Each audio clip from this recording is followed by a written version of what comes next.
Homoerotic subtext. The homoerotic reading of Top Gun as a queer allegory is nothing new, both in pop culture and academic discourse. One of the more well-known queer readings of Top Gun comes from another film, Sweep With Me. During a party scene, film director and pop culture guru Quentin Tarantino makes a cameo in this otherwise bland picture. Having cornered a party guest, Tarantino spends time exposing Top Gun's virtues as a subversive film about homosexuality. That's what you're talking about. Because the whole idea, man, is subversion. You want subversion on a massive level. You know what one of the greatest fucking scripts ever written in the history of Hollywood is? What? Top Gun. Oh, come on. Top Gun is fucking great. What is Top Gun? You think it's a story about a bunch of fighter pilots? Yeah, it's about a bunch of guys waving their dicks around. It is a story about a man's struggle with his own homosexuality. That's serious. That is what Top Gun is about, man. You've got Maverick, all right? He's on the edge, man. He's right on the fucking line, all right? And you've got Iceman and all his crew. Right. They're gay. They represent the gay man, right. All right? And they're saying, go the gay way, go the gay way. He could go both ways. What about Kelly McGillis? Right? Kelly McGillis, she's heterosexuality. She's saying, no. Go the normal way. Play by the rules, go the normal way. And they're saying, no, go the gay way. Be the gay way. Go for the gay way. Right? That is what's going on throughout that whole movie. Tarantino makes some very good points, but the analysis made by his character is flawed. First, the idea of the two worlds doesn't work. At its heart, Top Gun is a buddy film, much like the buddy films of the early 1970s. The male-male relationship between Maverick and his co-pilot Goose, and the other homosexual relationships between pilots and their rears, are the key to the homoerotic reading of the film. Top Gun is presented as a purely heterosexual world built on ideas of masculinity and presented from the heterocentrist perspective common of action films of the 1980s. This does not excuse Top Gun from its queer reading, but actually enforces it, as Alexander Doughty remarks in the opening chapter of his book, Making Things Perfectly Queer.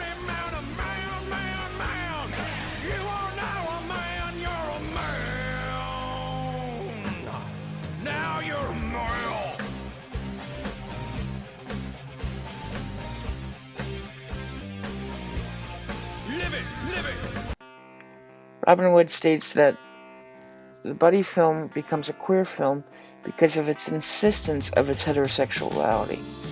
In examining films such as Midnight Cowboy, Easy Rider, and Butch Cassidy and Sundance Kid, Wood argues that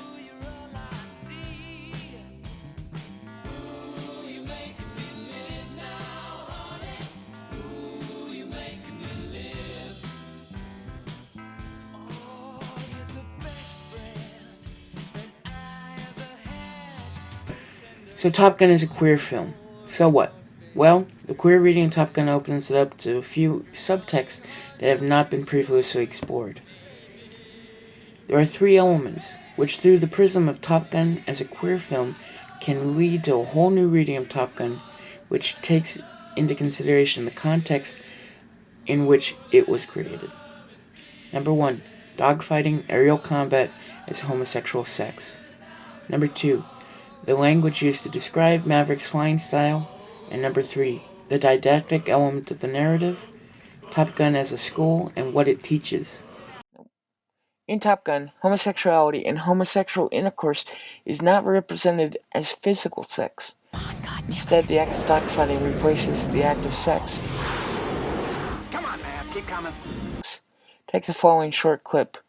Here, a fighter pilot becomes sexually aroused by just viewing footage of aerial combat. This gives me a hard on. By the end of Vietnam, that... Don't tease me. Lines, please. This reinforces the concept of aerial combat as sex, but also brings in the idea of pornography. When looking at the language used to describe Maverick's flying style, it brings about ideas of safe and unsafe sex. You're everyone's problem. That's because every time you go up in the air, you're unsafe. I don't... Maverick, it's not your flying. It's your attitude. The enemy's dangerous. But right now, you're worse than the enemy. You're dangerous and foolish. One of the words commonly used to describe Maverick's flying style is unsafe. This, of course, brings to mind the concept of safe and unsafe sex. If we look at the overall concept of Top Gun, at its core, it's about education. Gentlemen, you are the top 1% of all naval aviators. The elite. Best of the best. We'll make you better. Fly at least 2 combat missions a day, 10 classes in between, and evaluations of your performance. It's about safe sex education. Aerial combat is homosexual sex. They're trying to teach safe aerial combat, if there is such a thing. Putting these 3 elements together with our queer reading of Top Gun leads us to a whole new reading of the film. Top Gun is an allegory for the 1980s AIDS crisis in America. One moment from the film helps clarify this reading: the death of Goose. The sudden death of Goose, Maverick's partner, can be looked at as the effect of unsafe aerial combat. Maverick gets too close to Iceman's plane and becomes infected with his jet wash. This leads to a complete failure of the jet system, which shut down, much like the immune system of an AIDS-infected person. One of the more interesting parts is right before the death of Goose, where Maverick pleads with him to eject. Eject. This again brings about the idea of safe sex, which we know pulling out or ejecting is not a very effective manner of safe sex. In terms of HIV, pulling out is not effective, as the virus can be contained in pre-seminal fluid. Goose does not eject properly and is killed as a result.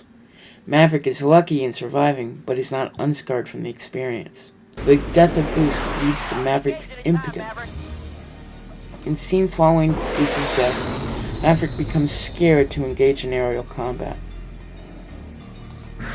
This is reinforced by the ironic love song used throughout the film. Since the death of Goose, it can be said that Maverick has, quote, lost that loving feeling, unquote. Hey man, we could have had him.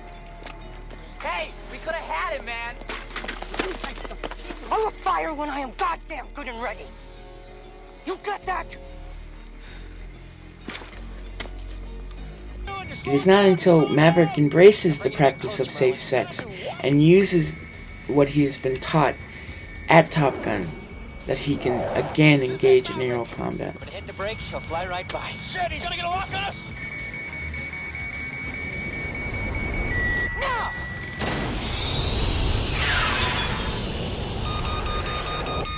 I got a good lock. Firing. Maverick is seen as taking what is called a sex-positive stance and becomes motivated, much like many real-life activists of the AIDS crisis, to teaching safe education as an instructor back at Top Gun.